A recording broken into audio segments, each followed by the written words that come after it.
for that wonderful introduction. I'm really looking forward to today's panel. So just another round of applause for this wonderful, wonderful panel. So as you might have noticed, there's one thing that the whole panel has in common. They are Nigerians. But they are also men. Anyway, in the interest of time, I will jump into the first question, and we can go in this order. What, in your work, what's the importance, or what do you think of vulnerability? What's the importance of vulnerability in your work? And as a man in this field, is there something like too much vulnerability? So, Emma, we can start with you. Good afternoon, everyone. Wonderful to be here. I'm very glad to have been asked, especially to talk about these sort of conversations. I'm very glad to see that it's becoming more of a common thing for you to hear conversations around, you know, men and vulnerability and how we feel and mental health and stuff like that. Because I do think, when I look at my life, I know that the closer I've gotten to understanding myself and being more vulnerable, that the better people around me have said I've become to them. I've been able to be more self-aware and listen and make changes. And I think that sometimes, especially in hip-hop, sometimes men feel that the only route to vulnerability is through art. And so I think in rap, you see that a lot of that. I was listening to rap songs that I grew up to when I was like 15, 16 years old. This particular rapper I really loved, DMX. DMX was the most graphic. He would say the craziest things. And then he said these lyrics. He said, I wasn't given the chance of being a child with a father. My only talent is being able to survive when things get harder. My balance in the high beams of life keep my dreams aflight, and that's why I hit the streets at night. And even as a young person, I understood what that meant. It meant he had a lot of feeling, a lot of pain, and the only way he knew how to do it was to act it out and do these things. And so I do believe that art, if ever there was one, has been the place for vulnerability, especially for men. It's a place that people can go there when they may not feel that they can be honest about who they are. We create these avatars. We create these stories about ourselves that we share with the world. But I will add to say that the more I have found ways to express my vulnerability in real life, the better I feel I have tools to approach creating art. And it's something that, whereas I had a lot of emotion and passion earlier on, now I have a lot more insight and more perspective, and I think it deepens the art. So I hope I answered. Did I answer the whole gamut of the question? Yeah. You did. Can there be too much vulnerability? Too much vulnerability. How do we measure this? I think that it's sort of like one of these questions where the answer is we're human beings, right? And that you have to make the determination in your life what's stopping you from moving forward. Are you at a point where you're overexpressive and you're trying to just get people to see things from your point of view? Or are you at a point where you can't move forward because of trauma and pain and you do need someone to hear you? And it's contextual in every moment, right? But I would say for where we are now, through my eyes, through my dark shaded eyes, I would say that we should say no, because I think we are over-leveraged on being strong and being macho and being toxic. And so maybe, you know, I assume that there is. I assume that in every relationship and for every artist, there's too much. But I think that we're starting from a deep deficit, and that as we head our ways backwards, like the assumption that just be vulnerable, I think it's the right assumption for where we are today, my opinion. Thank you. Over to Nelson, the author of, isn't this a brilliant title, Think Like a White Man? Over to you. Thank you so much. Thank you for having me here today. Most people have probably never heard of me, so I'd just like to explain that I am a London-born, Yoruba-educated Shikiri boy, and it's a delight to be here. So in terms of vulnerability, I was born in London in the 80s, and at the time, a lot of Nigerian parents had this idea that handing your children over to white foster parents was the way to raise them. that lost fashion around 1990. Then they had this idea that sending your children back home to go to a tough boarding school would be a great way to raise them. So every Nigerian parental experiment, I was a subject of it. So by 1992, 1993, I found myself in a place called Abeokuta, or as my dad sold it to me, the city of Abeokuta, in a really tough boarding school called Baptist Boys High School. And I went to the same school as Abiola and Obasanjo, and I admired those guys.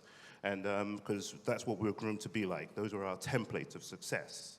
And if you go back to, for one moment to me in particular, if you go back to, say, the Abacha era, and you look at people like Obasanjo were being arrested, and they were being arrested for coup plotting and all sorts of other bits, whether right or wrong, whatever happened. But I just remembered my dad and everybody else, my teachers, showing us how Obasanjo was acting and behaving throughout that whole period, that he never broke, he never crumbled, he never showed any nervousness. He was just straightforward, hard as nails. Then came the Oputa panel. And when Obasanjo showed up there to come and speak, which is a rare thing for a Nigerian head of state to do, the chair said to him, "Would you like to take a seat?" And he said, "I'd rather stand, thank you very much." And I just thought to myself, this guy is something else. And he never showed an ounce of vulnerability whatsoever. And I thought to myself, if I was going through it, so in my life, in looking at him, and us in school being pointed out, that's who you should, that's your pedigree, that's what you're being groomed to be, essentially. And I thought to myself, every other moment I felt scared no matter what, to the point where if a teacher just pulls out his cane, which was almost every other minute, I was as scared as it gets. But to see, I think as I've grown older, and as I've grown more, as I've grown to become a dad, as I've grown to become a better brother unto my sisters, better partner unto my lady and everybody else or so, I think the idea of understanding vulnerability and having an appreciation for its purpose, for its regulatory purpose in a man in particular, and recognizing its power to make you do better and make you understand people and accrue some degree of empathy is something that I think I've really come to cherish a lot more. And in my works of art, be it Think Like a White Man, be it the other things I do also, it's practically all one big act of vulnerability, almost insanely so sometimes. Thank you. And over now to you, Nnamdi. Yeah, I think like this is one of those situations where you're in class and a few people answer first, and when it's your turn, you say they've said it all, right? So it's really one of those situations. But I would definitely build on what they've said. I think it's very interesting that like both MI and Nelson spoke to upbringing, and particularly in writing and in literature, right? We are told to write what you know. And if you look at it, right, if people have been writing what they know, if we look at what African literature tells us is an African man, right? If I say, what is an African man? There's a fair chance we all have the same picture in our head, right? So an entire generation have bought into, generations before them, right, and the generations that fathered us bought into this very monolithic perspective of what it is to be an African man, right? And I think going forward, it's more of me thinking in my own work, not necessarily critiquing, right, because it's valid. It worked for them and served them and it has its place. But it's what else is there, right? What else can we explore? What else can we represent? What else can we validate? Because there is a lot more, there's a wide breadth of masculine feelings. There is courage and boldness and ambition and just being an African man, right? But there is also vulnerability, there is romance, there is fear, there is illness, right? There are so many things we can explore. And I think fiction allows, offers a very solid avenue to do that, right? So that's what we try to achieve. That's what I try to achieve in my own work. It's a thing where not necessarily critiquing what exists, but how can we showcase? So obviously it starts from the very personal perspective, right? What else am I feeling in my own life that I want to showcase or represent? Like MI said as well, it's an opportunity to showcase your own vulnerability through art. And if they ask you, oh, are you really good? You're like, nah, it's fiction. It's fiction. Like, yeah, it's not my real story. It's not my real feelings, that kind of thing. So to a fair degree, create an umbrella to ask certain questions, to challenge certain things, and to see what else we can represent. Wonderful. So I think so far we've started with theory, but now to practice. So if you're on this panel, it's because you have actually shown vulnerability in a world that expects you to be macho. So for both of you, for Nnamdi and also for Nelson, the question would be, what has been your most vulnerable work and how was it received? And I'll tweak it a bit for MI. So for MI, it will be, what has been the most vulnerable part of your career that you've lived? Because you're all celebrities, right? You're a celebrity, so I'm sure your struggles have been public. So what has been the most vulnerable part of your career that people have seen publicly, and how did people react to these struggles? We can start, I think this time we can go around this way. Okay. So I think to a fair degree, all of my work has explored my own personal life and feelings. I think one of the earlier things I did that pretty much broke the mold was when I wrote about my experience with alcohol, right? And it's pretty interesting to say, because I say I wrote this a while ago, and I appear relatively young as well. But I think it was something I thought was necessary to write, because I think alcohol and drinks in general, but predominantly alcohol, plays a very important role in male relationships, right? So under the guise of alcohol, men would gather and they would discuss everything from fears to ambition to family issues. As I wrote in the essay, right, if you're having issues with your girl, you may not just call up your guy and tell him about it and ask questions, but if you guys are drinking beer, you can ask those questions and it's calm, right? If you're broke at the moment, right, you may not necessarily call your guy and ask for help, but if you guys are drinking beer, you could do it over beer, right? So it was just exploring how, okay, this is an avenue in the real world we use to explore the vulnerable side of our masculinity, and it was me interrogating that on paper.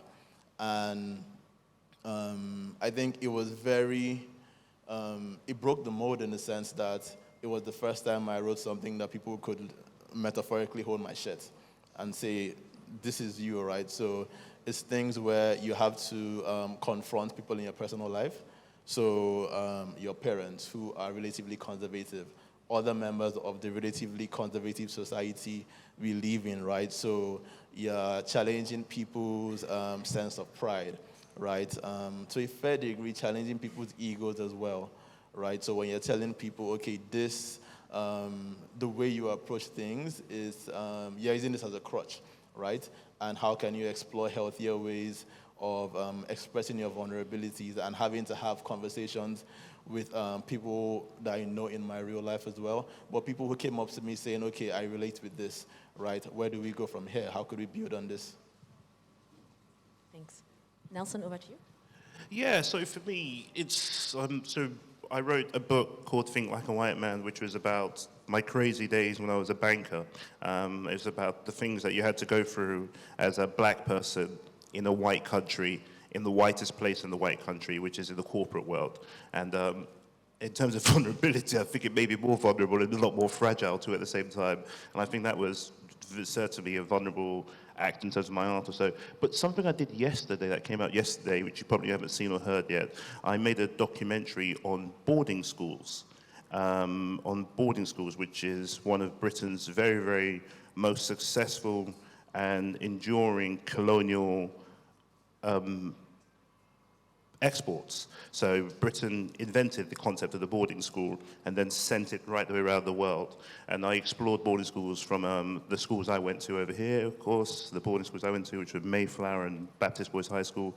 And then, but I was looking in places like Kenya, Chimota in Ghana, then the old boarding schools in Britain, Eton, Winchester, Harrow, which so many Nigerians go to, by the way, which is a very surprising thing. A lot of Nigerian parents send their children to these schools for very, very dark reasons. Not, well, dark reasons, but for very interesting reasons, which I think you should listen to the documentary about. But for me, being in a boarding school, being taken away from my family as a very young person, and then being put in that environment was the most vulnerable I'd ever felt. And I think that vulnerability from boarding school was the basis of practically everything I've experienced throughout my entire life. So speaking about some of my experiences in public going to boarding school, I think also some of the points to make out, in terms of being a man, when a man walks inside the room, you want the man to portray himself and conduct himself like a man, like a winner. Are you with me? That's the person you admire, you want to get with if you're a woman or so, or a man if you're into men. Or that's the person that you just look up to in the room, the person who walks inside the room and conducts and carries themselves like a winner. Like, yeah, okay, I'm winning. When 50 Cent walks inside the room, he looks like a winner. Are you with me? When Barack Obama walks inside the room, he looks like a winner. That's the way it goes. So, and I think that, whatever I do in all my work or so, no matter how vulnerable I might be personally feeling at any given time, I still feel that very, very big need to almost disguise it, to pretend as if I'm winning no matter what.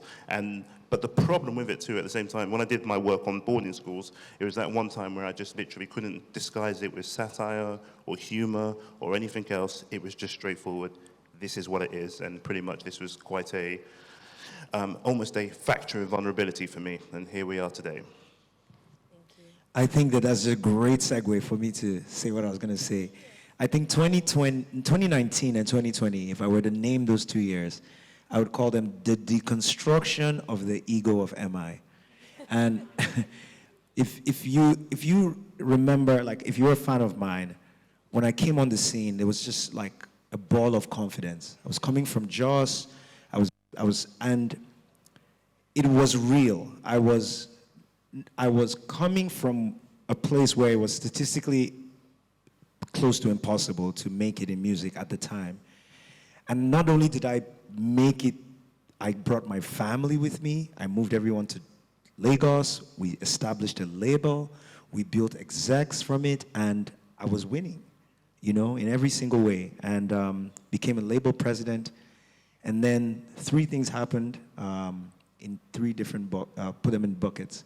Number 1 is I had a very traumatic split with my business partners, which had been a lot of my identity, because you think MI, you think Chocolate City, you think.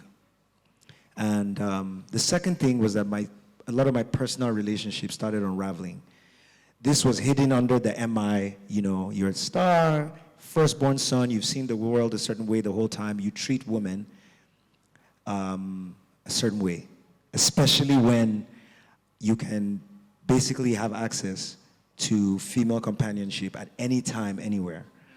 And the third thing was also the world just changed so quickly. Streaming, everything just happened. And here I was standing and asking myself, is there anything more for me to do in music? And who am I if I can no longer produce albums?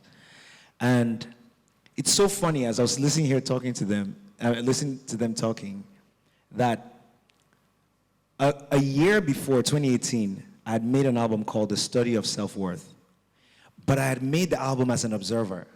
A friend of mine was depressed, suicidal, and watching her, I decided to learn more, and I wrote about these things.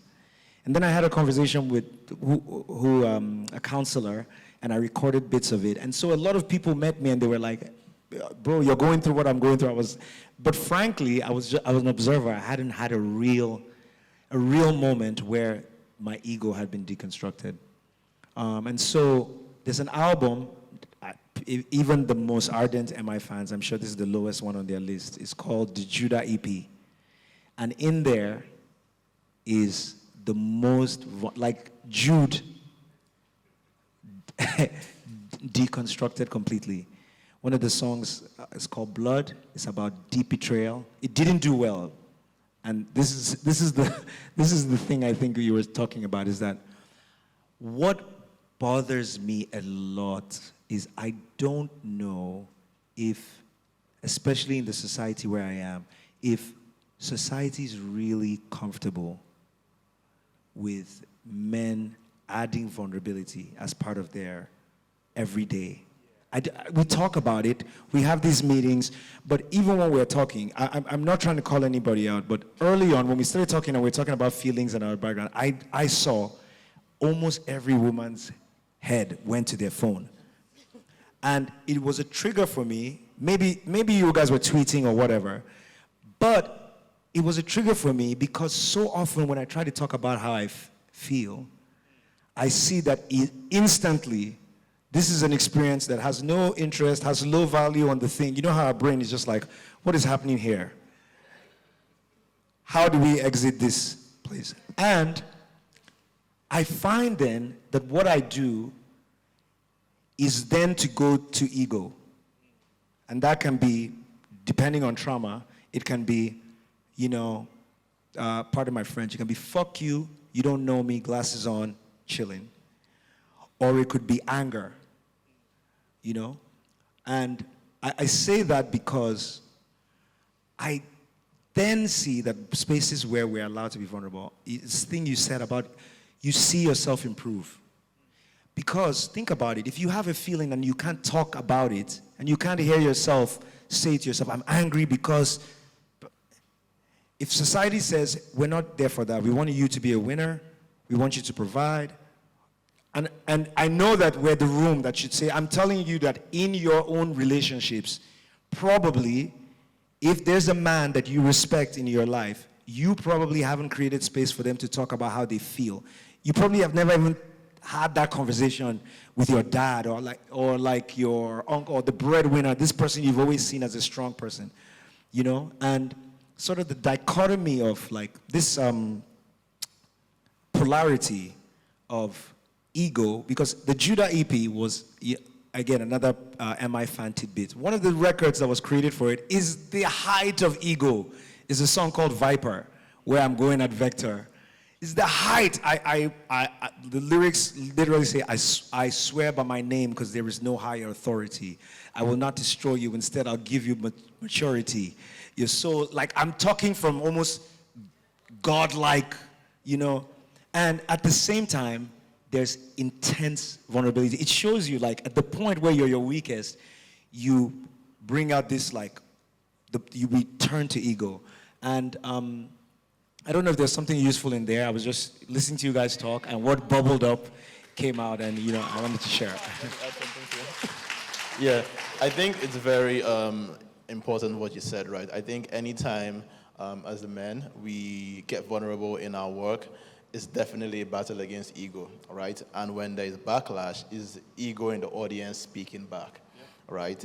And the way I tend to approach it is, and I've had this conversation with my brother many times, it's this instance, right? You're in a space of friends, right? And for instance, you're the more progressive one out of everybody else, right? We still have a fair amount of learnings to do, but maybe you read the book first, right? And you're the more progressive one. And one of your friends says something out of line or does something out of line, right? You could do the easy thing and laugh about it and walk away and let society handle him, right?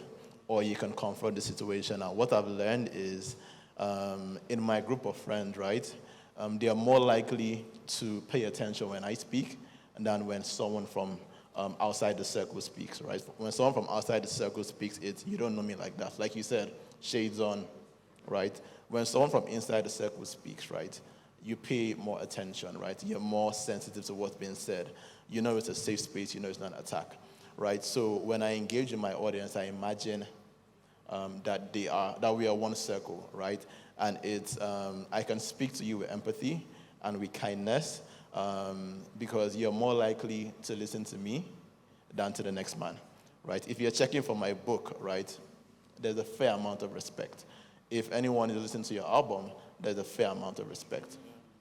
And with all learning, right, is a very gentle journey of attrition, where it's not the first time the argument is made that is being said, right? They always stone the first preacher in town. They always stone the first preacher in town. But it's a very gentle journey of attrition. When you're having, so also what you said, right, in terms of people around you creating a safe space and you creating a safe space for people. You never tell someone, trust me for the first time, and they trust you, right? Again, it's a very gentle journey of attrition. So like with vulnerability in our work, it's, the way I approach it is, okay, I'll speak kindly, right? I'm not critiquing. I'm saying, what if you look at it this way, right? And I trust them to respect and engage as well. If they don't, I look at it as a gentle journey of attrition, right? Maybe when I speak about it next year, maybe when your girlfriend speaks about it, would make progress, right? But it's an entire, it's a very complicated process. And I know there are questions from the audience, but before that, I have one specific question for each panelist member. So I'll start with you, Nnamdi. In your book, Prince of Monkeys, one of the things that you really see is this fatherhood wound and the fact that, as men or as African men, you learn to be a man from your father or your male figure. But tying this to the previous session, maybe your father was someone who lived through colonial times or suffered a lot of loss during, the Civil War. Maybe his father was someone who was sent to fight in World War I or World War II. So how do you think of vulnerability and the idea of who you are as an African man when you're also thinking about the fatherhood, what you've learned from your fathers?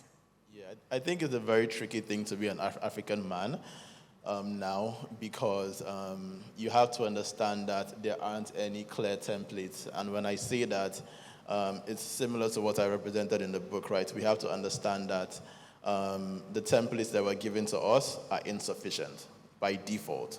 They're insufficient. I think over the past decades, we've seen the idea of the African woman evolve, right? We've seen a lot of theory on feminism, a lot of advocacy, things in practice.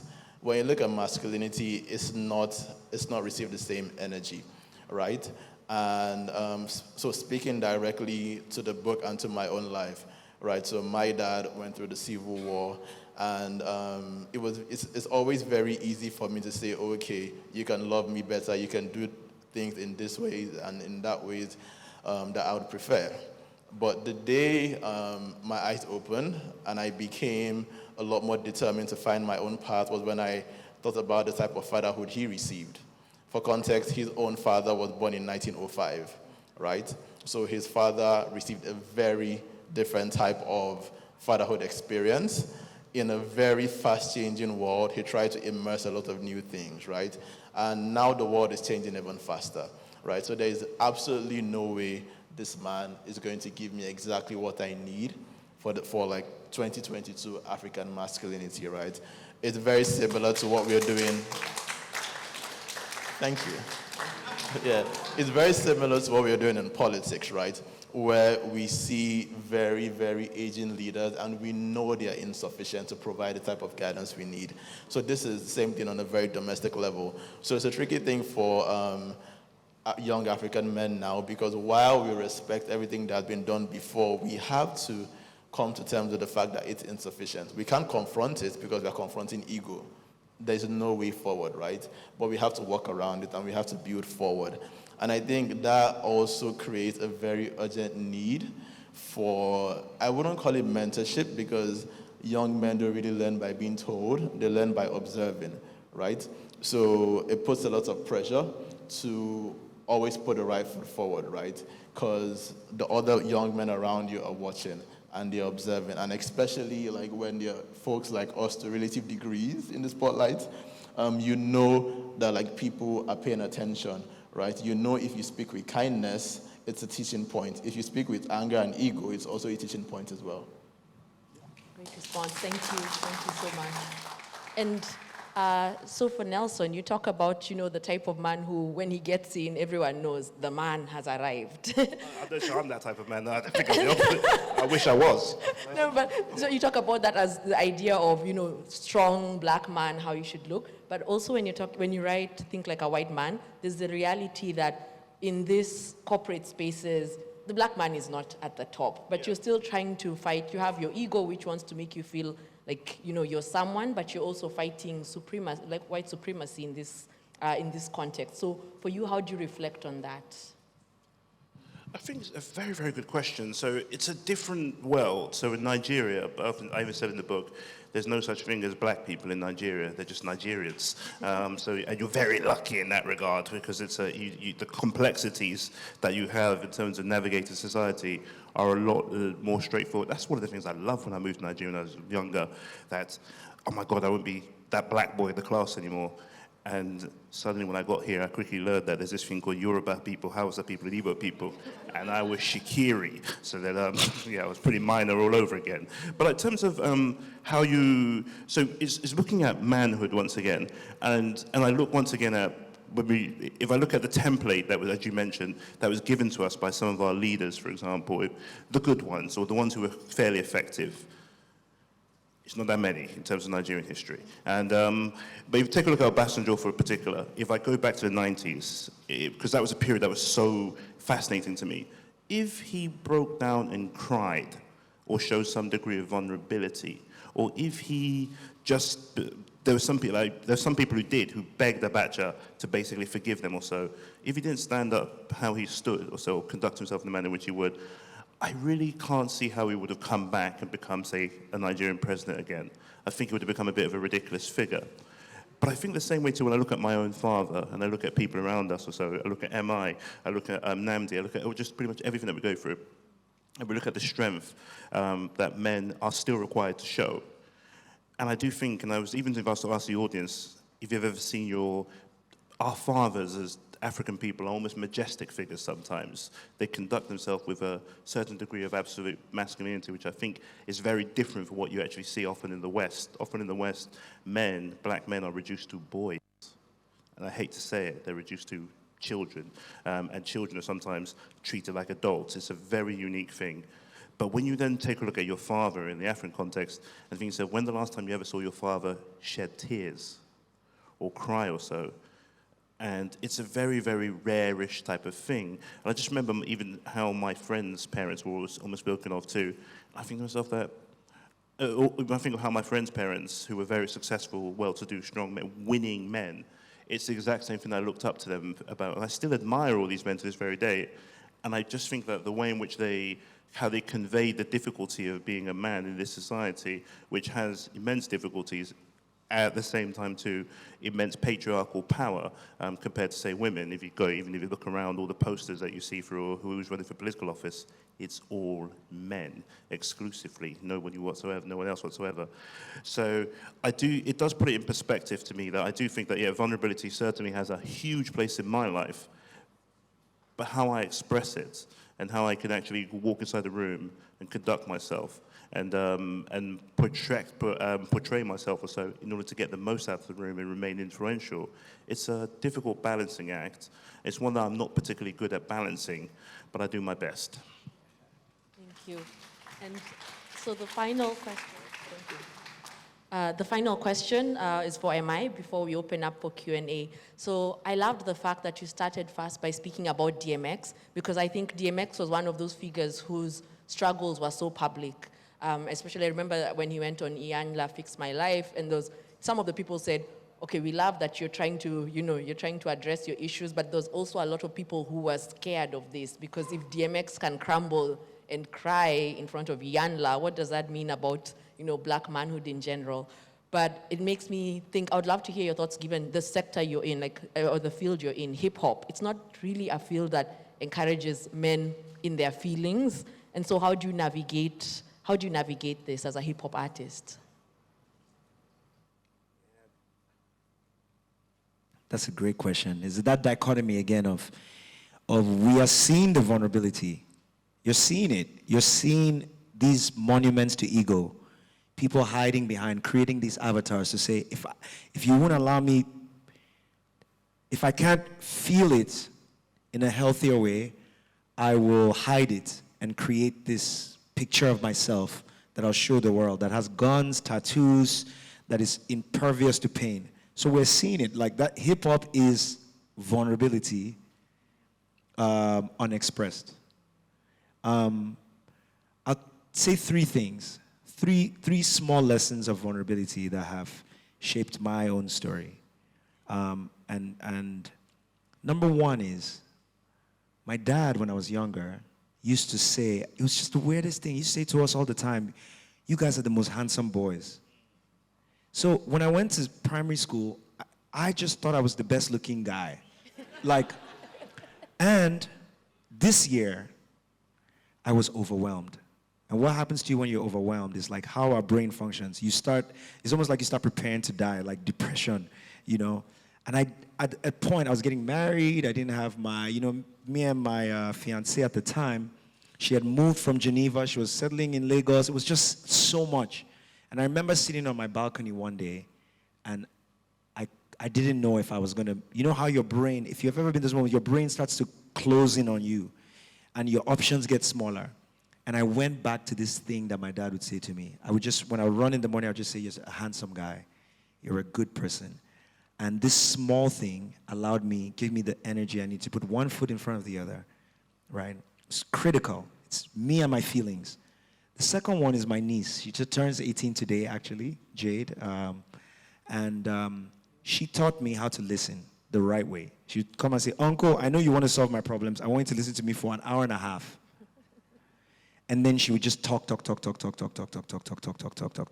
I would have all sorts of feelings. She was having all sorts of feelings. But what she was doing was she was saying, I'm clogged up and I need to unclog myself. And she would just talk through it. I'd never in my life seen this. These ladies, they know it, they do it too. They do it all the time. They sit with themselves. We watch football. We're doing something else. We're playing game. And I would just sit and listen. And what did I learn? How did it affect my craft?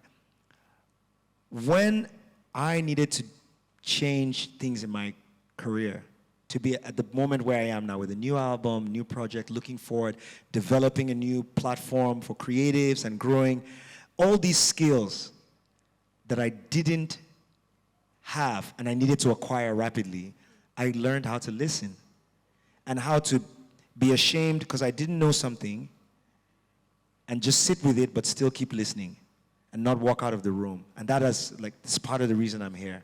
And the last one, thank you. And the last one is about crying. And you see, the reason why I talk about this, I cry, and it still is maybe once every 6 months, right? I cried when Michael Jordan was talking about Kobe Bryant. I ran up to my room self to go and cry. You know what I'm saying? I was like, this is gonna be good, better have a great cry. You know what I mean? Went upstairs. But I really cried when my last relationship, before I got into this, I really wept. As soon as she was like, I'm not doing this anymore, immediately I was like, pardon my French, fuck you, glasses on, chill. And a friend of mine was like, you're doing it again. You're doing the thing again. And so I decided to do something different. I went to therapy. And I cried. I wept. My first 3 sessions, I was weeping. And I was weeping because I was letting go of a safe thing I'd always done. Since I was a child, when I felt abandoned, I'd been like, I don't care about you. And I would go and this had made me cheat on partners. It had made me walk out of things that I'd done my whole life. But it was my safe space. It's the thing I built when I was maybe 2 years old that I've had with me my whole time. It was no longer helpful to me. Think about our governments, about all these men that lead us, about them staying on things that no longer work, right? And I come back to this moment where I just needed to cry, to let go of something that I'd been stubbornly holding on to, because that's what happens when you lose something that you care about. You cry. And if you don't cry, then you're stuck. What do I do? Do I let go? And then you stay in this harmful, maybe acting to your partner a certain way, or because it's something that's precious to you. This coping mechanism is precious to you. And these moments of vulnerability. Now, how do I see myself? I see myself as a lion. One of the most confident, strong people. I live my life today believing that I almost believe I'm gonna die in the next 10 minutes. So I'm what can I do now? I wanna do more. I wanna get this. I wanna get on the phone. I wanna build a new project. And I'm that way. I'm my best self, my most productive, my most winning self. I feel I'm stepping into a new state. I married someone that I would never I've had the opportunity to. And when I met her, she was like, yeah, I don't do rappers. I was like, we'll see about that. You know what I mean? Right? And just a new person. And I did it because I learned how to cry. I learned how to sit with my feelings while I listen. And I learned to be just sweet to myself in almost a childlike way and be like, you're a handsome guy. You're a good person. And that to me is why vulnerability is so important, because it makes men more manly in the way that society needs them to be when it needs them to be. Do you know what I'm saying? It makes you better. It makes you stronger. It makes you able to give more. It makes you able to listen more, to share more. You know what I mean? Like this one thing that we needed a lot when we were back then, to lift things, which is no longer as, to lift things or punch or push back. This is no longer as important. You know what I mean? We're basing so much about how should we act around that. And I think that as we have these conversations more, it's back to what you were saying about opening, that gradual, that gradual process. As we have it more, I encourage my brothers that are here that personally, for the sake of your relationship, for the sake of your community, for the sake of your country, but most importantly, for yourself, so that you have the opportunity to be your best self. Someone that can explore new ideas, somebody that can, one more thing, I feel like I've been going on for a bit, but I just want to say something. I was talking to someone I really love, who I've been building a relationship with recently, a younger guy, like a brother to me in the music business. And he asked me a question. He said, what do I do when I've disappointed someone and I'm not looking forward to the conversation? It's such a vulnerable question. I messed up. What do I do now? Do I run away? Which is the thing that he always did. He would just be like, well, this business deal, I wasn't feeling it anymore.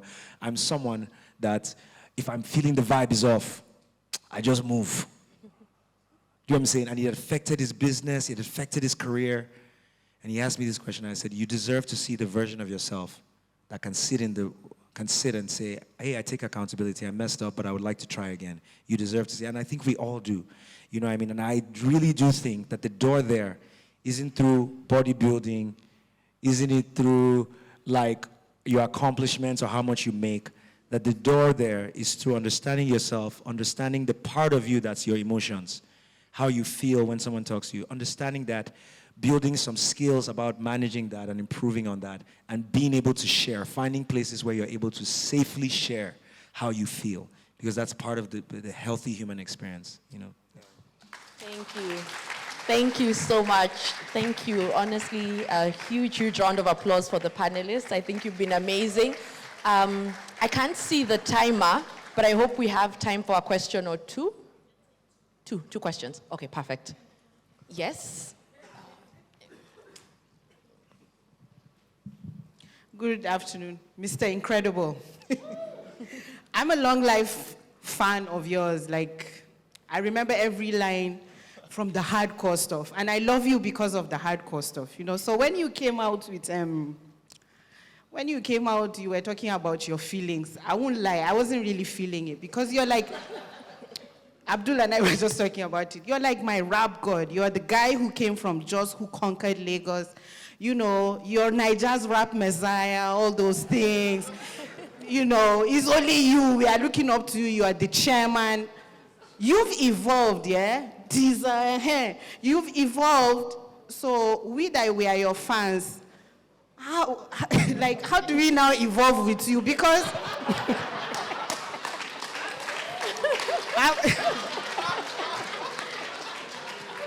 I'm asking because, I love you. I'm your diehard. Like I said, I've been listening to you from the beginning of your career, Chocolate City, everything. But you've conditioned us to expect the chairman. You've conditioned me to expect Mr. Incredible. So if as it was very difficult for me to sit down and listen to you talk about that, you cry. Yes, the human being in me empathizes with you. I sympathize with you, my brother, but I'm your fan. And I pay money to hear hardcore bars. So please, my question to you is, please, how can we now follow you on this journey of vulnerability? Because it's difficult. Thank you, sir.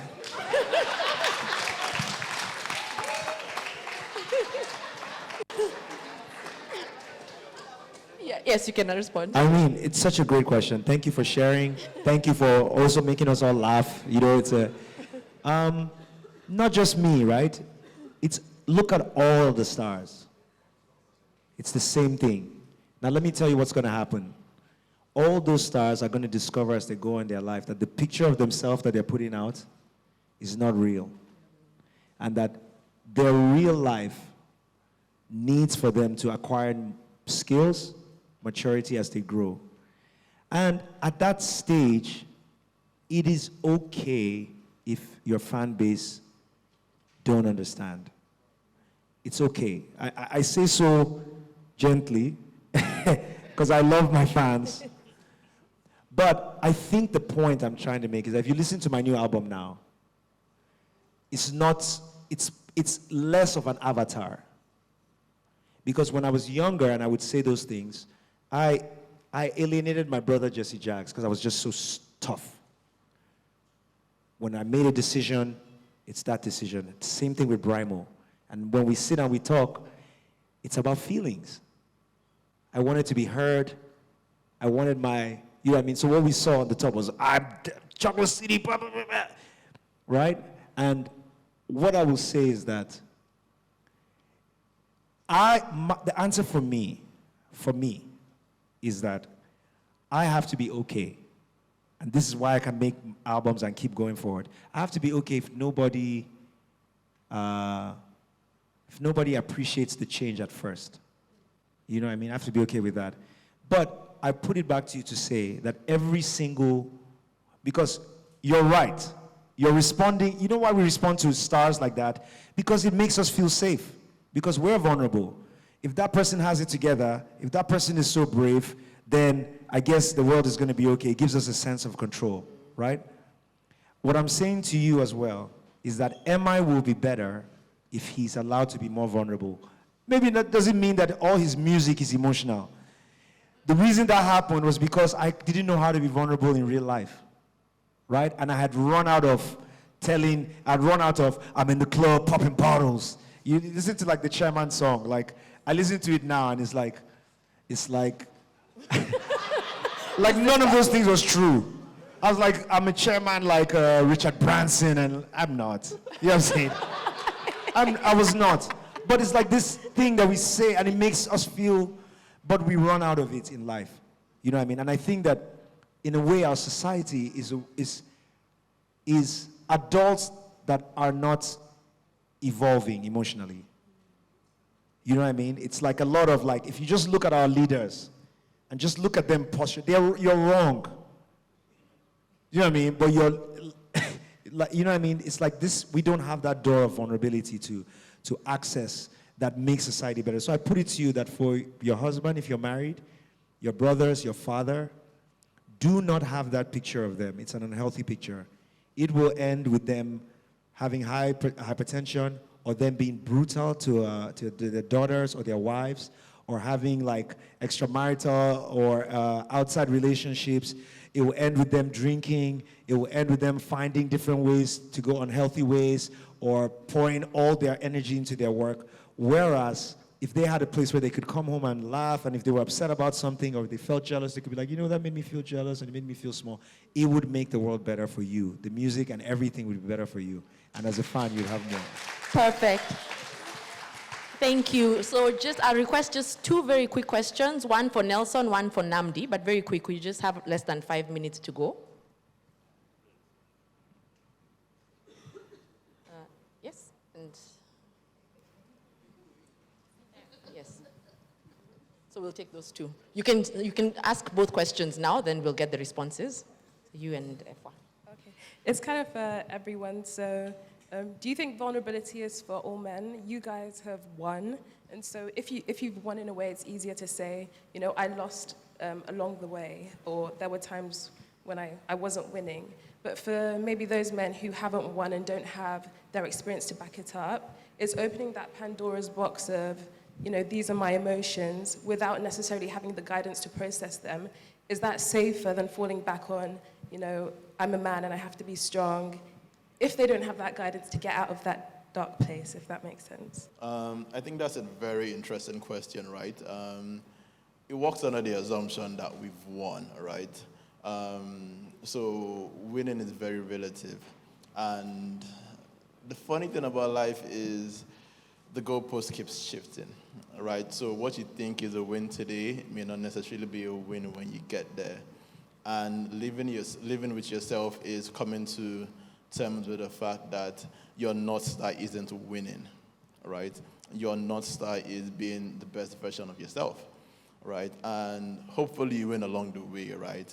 And it makes you comfortable with losing at times. Like, it's a weird thing to say, but it makes you comfortable with losing. And it puts you in a better position to win as well. So, I mean, we've all, in many different ways, we've all alluded to it, but I think MI's last comment pretty much crystallized it in the sense that we need to de-radicalize this concept of the man who always has to win, right? And I mean, my reaction to like your question is, MI made it okay, right? So when the next young rapper raps about this type of thing, it's not radical, it's okay.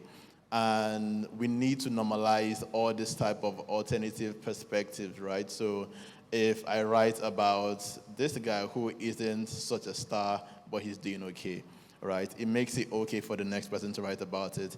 And when you read 3 stories like that, it's not so radical when you see it in real life. It's not so radical to aspire to it, right? I have a lot of female friends who say, Omo, I'm not really trying to cash out. I just want to be soft and be calm. I don't have any male friend that says that, right? Because you can't. I have male friends that think it, but I don't have male friends that say it. Like, we'll say look here and we're like, ha, ha, ha. But, like, no one is owning that as a decision, right? We need to normalize this type of things, right? We need people to be able to just live healthy and do what's right for them, like what they feel is right. Great. Thank you. Can I just address there was that a quickly? question here. Sorry, can I just stress that quickly? I just wanted to create them to make it very, very clear. And I think it's, sorry, I didn't make about the assumption you were 15 years old or anything else like that. But I think that the assumption, and I think it's a very, very good question about we've won, or that it's a final destination or so, or anything else like that. I remember I've been through multiple career changes. I used to be a banker, then I went to become a media executive, then I walked away from that too. And the key driver why I was often walking away is because even though I might have been doing extremely well beyond my dreams financially, I was never, ever happy in so many of those places. In fact, it was often waking up in the morning, hearing the alarm clock and wanting to throw my phone out the window, going into the office completely and utterly depressed and wearing a mask, a literal mask, not a literal mask, but a metaphorical mask or so, to literally just disguise the fact that I just wanted, and it felt like financially I could afford to pay my bills, but it didn't feel like I was winning. And subsequently, I actually felt fantastically more vulnerable and fragile as a result, as opposed to actually just feeling like I'm winning, I'm the man, or something else like that. There were actually times, as MI points out too, quite literally, I'll be at work or so, and I'm there earning money that most people would consider to be a dream come true. And I would just spend half an hour in the toilet looking at the floor, crying my eyes out, because it just wasn't a matter of how, it didn't feel like winning. It literally felt like losing. And that is the most spoilt brat thing you'll possibly ever hear today. But it's just true. It just doesn't, yeah. At all. It's real. Wow. Thank you. I know we're out of time, but just another round of applause. Thank you so much. Thank you, MI. Thank you, Nels Abbey. Thank you, Nnamdi Ehirim. And a huge thank you to Ciku Kimeria for doing a stellar job.